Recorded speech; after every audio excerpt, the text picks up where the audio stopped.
నమస్తే. నా పేరు బాపయ్య. భరతవర్షకి స్వాగతం. అరిచే కుక్క కరవదు, కరిచే కుక్క అరవదు అని ఊరికే అనలేదు.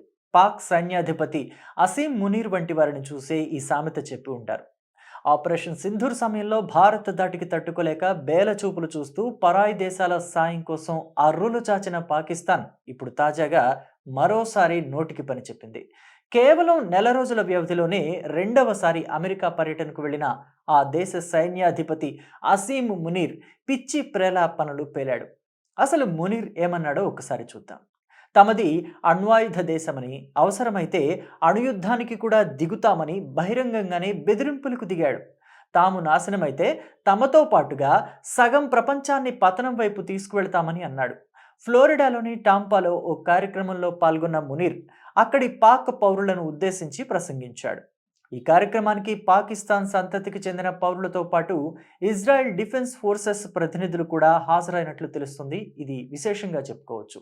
ఈ సమావేశంలో లోనికి ఫోన్లు కానీ ఎటువంటి డిజిటల్ పరికరాలను కానీ అనుమతించలేదట.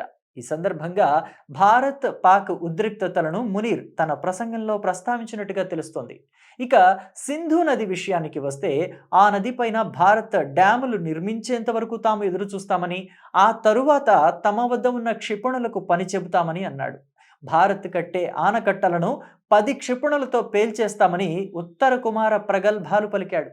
తమది అణ్వాయుధ సామర్థ్యం కలిగిన దేశమని అన్నాడు. ఒకవేళ భవిష్యత్తులో న్యూఢిల్లీ నుంచి తమ అస్తిత్వానికి ముప్పు ఎదురైతే గనక తమతో పాటు సగం ప్రపంచాన్ని నాశనం చేస్తామంటూ రెచ్చగొట్టే వ్యాఖ్యలు చేశాడు.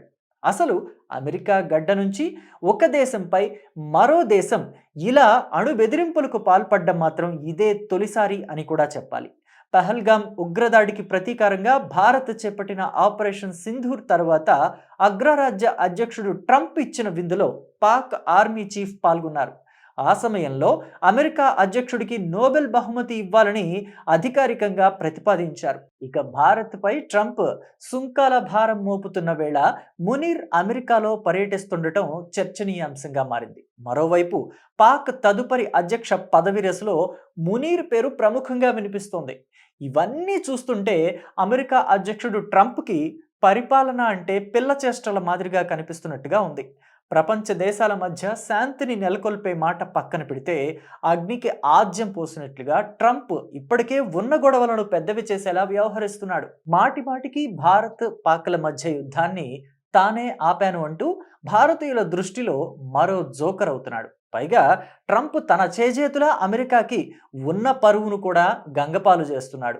ఉగ్రవాద దేశాలతో దోస్తీ కడుతూ ఆ దేశ సైన్యాధ్యక్షులతో చట్టా పట్టాలేసుకుని తిరుగుతూ విపరీత ధోరణులకు తెరతీస్తున్నాడు.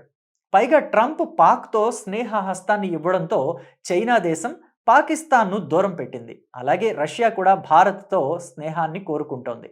దీంతో భారత్, చైనా, రష్యా ఒకటయ్యాయి. ఇది చాలదన్నట్టుగా భారత్పై 25% పన్ను విధిస్తామని బెదిరింపులకు దిగాడు ట్రంప్. మరి ట్రంప్ భారత్ వస్తువులపై సుంకాలు విధిస్తే మోదీ ప్రభుత్వం చూస్తూ ఊరుకుంటుందా? డిజిటల్ సుంకాలు అనే ఆయుధాలను బయటకు తీస్తుంది. దాంతో ఫేస్బుక్, వాట్సాప్, ట్విట్టర్, యూట్యూబ్ వంటి సంస్థలు తమ సేవలు భారత్లో విస్తరిస్తున్నందుకు గాను పన్ను కట్టి తీరాలి. అలా గనక పన్నులు కడితే భారత్కు కొన్ని బిలియన్ డాలర్ల ఆదాయం సమకూరుతుంది. దాంతో గుమ్మడికాయల కంతను వదిలిపెట్టి ఆవాల కంతను మూసినట్టుగా ఉంటుంది ట్రంప్ వ్యవహారం. జై హింద్, జై భారత్.